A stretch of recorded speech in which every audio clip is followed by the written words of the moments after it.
Now, the reason that I had recommended that you have an hour and a half there is that gives you time to do drills, all right? Now, so one of the drills you're going to do is a 7-note roll over and over.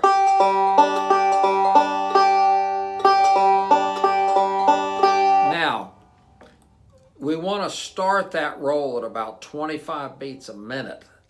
So you make sure you have a metronome. A metronome has a headphone out. You've brought computer speakers or a guitar amp or something to make the metronome louder, as loud as you want it to be, okay? So you set the metronome at 100, and it's playing 1 beat per click. I don't know if that's 100 or not, but the metronome's doing that. And the student plays the 7-note roll, 1 beat per click. And you play that for maybe a minute, minute and a half, and you check around until all the students can play this. Now, it might take 10 minutes before everybody gets in sync. 1, 2, 3, 4, 5, 6, 7, pause. 1, 2, 3, 4, 5, 6, 7, pause. So on and so forth. So you do that, all right? And then you move the metronome up 5 clicks to 105. You do that for 30 seconds. Then you move the metronome up to 110. While you're doing this, you're watching the class and making sure that they're playing it accurately. Now, you're not going to be too crazy about hand position because as they're doing this, their hands start to relax, okay? Now, ideally, if you have a couple laptops there, at least one in another area, you can have one of the students take this book with this DVD, and they can practice on their own and learn how to use it. And it's real simple. You just turn it on. There I am. In other words, well, let's do this at 100. 1, 2, 3, 4.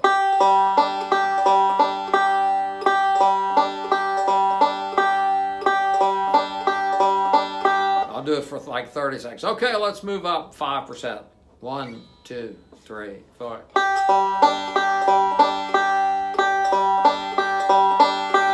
So if the students will do this 20 minutes a day for 2 weeks, it will eliminate almost all the problems that are going to crop up later. It helps them build their speed, their accuracy, helps them to relax. And as they're doing this, watch for their relaxation, if they're relaxed or not. And the most common symptom as people speed up is they'll start clenching their teeth. Okay? Now, they don't even know they're doing it. And then as you speed up, sometimes their hand will start to hurt. So just watch for that. Now, while all this is going on, you can tell a couple banjo jokes, okay? In other words, this is not serious, because if you're too serious, you're just going to wear everybody out. So you're just being Mr. Bubbly. So maybe you'll get a book of banjo jokes. You know, you'll go, hey, what do you say to a banjo player in a 3-piece suit? And they'll go, what? Will the defendant please rise? Okay, so you have some little jokes, little anecdotes, you know. You just keep it real light. And so they'll play this for like 3 or 4 minutes. And then you'll stop and rest, and then 3 or 4 minutes. And the more they play that, the better timing they're going to have, all right? Now, you can, with your laptop that has a CD player and your amplifier, you can then put on, let me back up for a second because you don't have tracks that are slow enough. I was talking about getting what's called the Amazing Slowdowner. You can get it off the internet, and you put that on your computer, and what it will do, it will slow songs down, but it keeps the same key, all right? Now, if you want to do some tracks that are already done, I sent you a copy of this, okay? So put that in your computer, all right? and it has all these songs on it. And the first song, which is Tom Dooley, actually is played at 60 beats a minute, and that's the only one that's 60, okay? Everyone else starts at 72. So, if you want to play Tom Dooley, let's say, and start at 30, you can take the Amazing Slowdowner, put it in there, and play it at 50% of the speed. Now, it's going to warble a lot, but it'll still kind of work. You're going to be better off if you keep your reductions closer to 20%. But, or you can play the forward and backward roll with the metronome,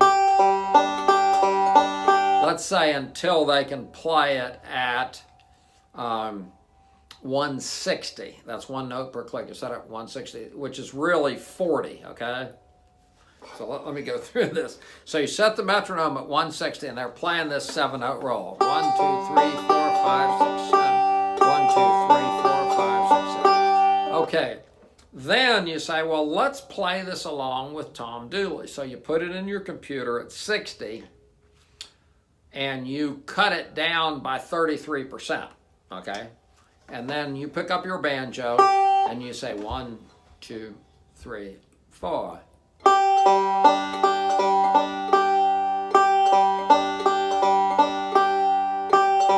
And you play along with that.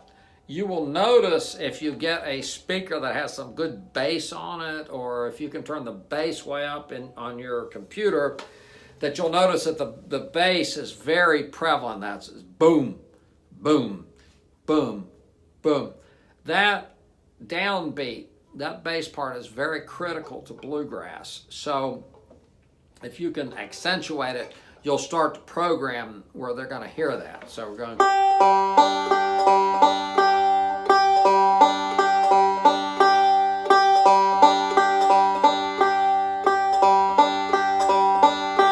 All right, so there you go.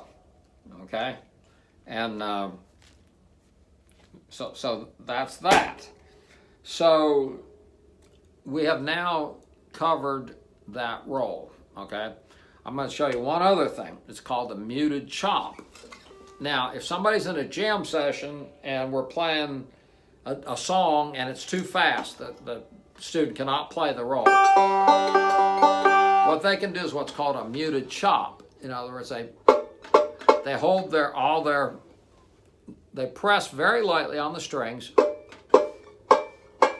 They move their hand around. What we're trying to do is get a click. Now, some people have trouble hearing where that comes in. They'll hear the downbeat, but not the offbeat. So you're chopping on the offbeat one. So on the recording, you're hearing boom, boom, chunk, boom, chunk, boom, chunk, okay? Okay, so the students, when they go through this whole process, and they've done the 7-note roll for a couple of weeks, they can start doing the muted chop. So you put the track on and you have them do the muted chop, or you have them do the 7-note roll.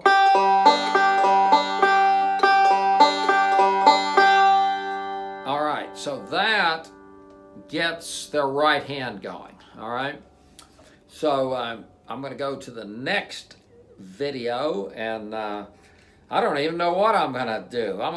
While this thing's loading, I will think about what I'm going to say next. Once again, this whole thing has to be real relaxed. Don't get in a hurry. Don't push people. Don't set, in fact, have no goals, no expectations. In fact, one of the best ways that you can be happy in life is basically just lower your expectations, you know, and you'll just be happy. Just happy and go lucky. In fact, you better be lucky if you have no expectations. But anyway, so let's load this video up and go to the next one.